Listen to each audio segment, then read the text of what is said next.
Shalom మీకు సమాధానం కలుగునుగాక. లూకాసు వార్త 20వ అధ్యాయము. ఆ దినములలో ఒకనాడు ఆయన దేవాలయంలో ప్రజలకు బోధించుచు సువార్తను ప్రకటించుచున్నప్పుడు ప్రధాన యాజకులను శాస్త్రులను పెద్దలతో కూడా ఆయన మీదికి వచ్చి, నీవు ఏ అధికారం వలన ఈ కార్యం చేయుచున్నావో, ఈ అధికారం నీకెవడిచ్చెనో మాతో చెప్పుమని ఆయనను అడిగిరి. అందుకైన, నేనును మిమ్మును ఒక మాట అడుగుదును, అది నాతో చెప్పుడి. యోహాను ఇచ్చిన బాప్తీసము పరలోకం నుండి కలిగినదా మనుషుల నుండి కలిగినదా అని వారిని అడగగా, వారు మనము పరలోకం నుండి కలిగినదని చెప్పిన ఎడల, అలాగైతే మీరెందుకు అతన్ని నమ్మలేదని ఆయన మనలను అడుగును. మనుషుల వలన కలిగినదని చెప్పిన ఎడల ప్రజలందరూ మనలను రాళ్లతో కొట్టుదురు. ఎలయనగా యోహాను ప్రవక్త అని అందరూ రూఢిగా నమ్ముచున్నారని తమలో తాము ఆలోచించుకొని, అది ఎక్కడ నుండి కలిగినదో మాకు తెలియదని ఆయనకు ఉత్తరమిచ్చిరి. అందుకు యేసు, ఏ అధికారం వల్ల ఈ కార్యములు చేయుచున్నానో నేనును మీతో చెప్పనని వారితో అనెను. అంతటా ఆయన ప్రజలతో ఈ ఉపమానం చెప్పసాగెను. ఒక మనుషుడు ద్రాక్ష తోట నాటించి కాపులకు గుత్తకిచ్చి దేశాంతరము పోయి బహుకాలముండెను. పంటకాలమందు అతడు ఆ ద్రాక్ష తోట పంటలో తన భాగము నిమ్మని ఆ కాపుల యొద్దకు ఒక దాసుని పంపగా, ఆ కాపులు వానిని కొట్టి వట్టి చేతులతో పంపివేసిరి. మరలా అతడు మరి ఒక దాసుని పంపగా, వారు వారిని కొట్టి అవమానపరిచి వట్టి చేతులతో పంపివేసిరి. మరలా నతడు మూడో వాణ్ణి పంపగా, వారు వాణ్ణి గాయపరిచి వెలుపలికి త్రోసివేసిరి. అప్పుడు ఆ ద్రాక్ష తోట యజమానుడు, నేనేమి చేతును, నా ప్రియ కుమారుని పంపుదును, ఒకవేళ వారు అతన్ని సన్మానించెదరనుకొనెను. అయినను ఆ కాపులు అతన్ని చూచి, ఇతడు వారసుడు, ఈ శ్వాసము మనదగునట్లు ఇతన్ని చంపుదం రండని ఒకనితోనొకరు ఆలోచించుకొని అతనిని ద్రాక్ష తోట వెలుపలికి త్రోసివేసి చంపిరి. కాబట్టి ఆ ద్రాక్ష తోట యజమానుడు వారికి ఏమి చేయును? అతడు వచ్చి ఆ కాపులను సంహరించి తన ద్రాక్ష తోటను ఇతరులకు ఇచ్చునని ఆయన చెప్పగా, వారు విని ఇట్లు కాకపోవును గాక అనిరి. అట్లు కాకపోవును గాక అనిరి. ఆయన వారిని చూచి, అలాగైతే ఇల్లు కట్టువారు నిషేధించిన రాయి మూలకు తలరాయి ఆయను అని వ్రాయబడిన మాట ఏమిటి? ఈ రాతి మీద పడు ప్రతివాడును తొనకలైపోవును గాని అది ఎవని మీద పడునో వానిని నలిచేయుననెను.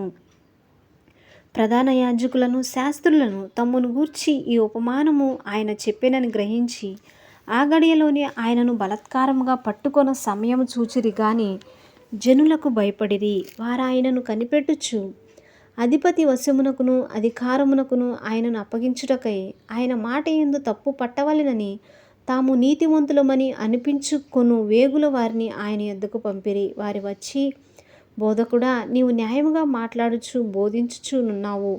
నీవెవని యందును మొమాటం లేక సత్యంగానే దేవుని మార్గమును బోధించుచున్నావని ఎరుగుదుము.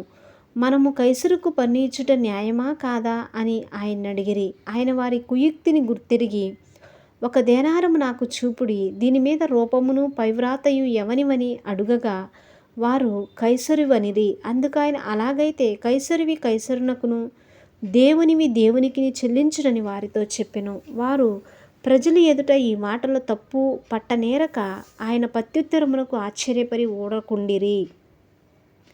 పునరుద్ధానం లేదని చెప్పెడి సద్దూకయ్యులు కొందరు ఆయన యొద్దకు వచ్చి ఆయనను ఇట్లడిగిరి, బోధకుడా, భార్య బ్రతికియుండగా ఒకని సహోదరుడు సంతానం లేక చనిపోయిన ఎడల అతని సహోదరుడు అతని భార్యను పెళ్లి చేసుకుని తన సహోదరునికి సంతానము కలుగు చేయవలనని మోషే మనకు వ్రాసి ఇచ్చెను. 7 సహోదరులుండిరి. మొదటి వాడొక స్త్రీని పెళ్లి చేసుకుని సంతానం లేక చనిపోయెను. రెండవ వాడును మూడవ వాడును ఆమెను పెళ్లి చేసుకునిరి. ఆ ప్రకారమే 7 ఆమెను పెండ్లాడి సంతానము లేకయే చనిపోయిరి. పిమ్మట ఆ స్త్రీయు చనిపోయిను. కాబట్టి పునరుద్ధానమందు ఆమె వారిలో ఎవనికి భార్యగా ఉండును? ఆ 7 ఆమె భార్యగా ఉండెను గదా అనిరి. అందుకు యేసు, ఈ లోకపు జనులు పెండ్లి చేసుకొందురు, పెండ్లికి ఇయ్యబడుదురు గాని పరమును మృతుల పునరుద్ధానమును పొందుటకు యోగ్యులని ఎంచబడిన వారు పెండ్లి చేసుకొనరు, పెండ్లికి ఇయ్యబడరు. వారు పునరుద్ధానములో పాలివారై ఉండి దేవదూత సమానులను దేవుని కుమారులనై యుందురు కనుక వారికను చావనేరరు. పొదను గురించిన భాగంలో ప్రభు అబ్రహాము దేవుడనియు ఇస్సాకు దేవుడనియు యాకోబు దేవుడనియు చెప్పుచు మృతులు లేతురని మోషే సూచించెను. ఆయన సజీవులకే దేవుడు కాని మృతులకు దేవుడు కాడు. ఆయన దృష్టికి అందరూ జీవించుచున్నారని వారికి ఉత్తరమిచ్చెను. తరువాత వారాయనను మరేమీ అడుగ తెగింపలేదు గనుక శాస్త్రులలో కొందరు, బోధకుడా, నీవు యుక్తంగా చెప్పితివనిరి. ఆయన వారితో, క్రీస్తు దావీదు కుమారుడని జనులు ఎలాగూ చెప్పుచున్నారు? నేను నీ శత్రువులను నీ పాదములకు పాదపీఠముగా ఉంచు వరకు నీవు నా కుడిపార్శ్వమున కూర్చుండుమని ప్రభువు నా ప్రభుతో చెప్పెను అని కీర్తనల గ్రంథంలో దావీదే చెప్పి ఉన్నాడు.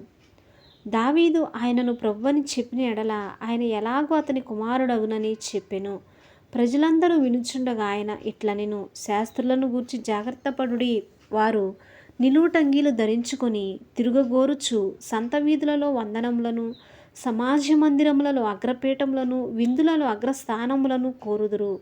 వారు విధవరాండ్ర ఇండ్లను ద్రిగమింగురుచు మాయావేశముగా దీర్ఘ ప్రార్థనలు చేయుదురు. వారు మరి విశేషముగా శిక్ష పొందుదురని తన శిష్యులతో చెప్పెను. ఆమేన్. దేవుడి వాక్యాన్ని దీవించునుగాక.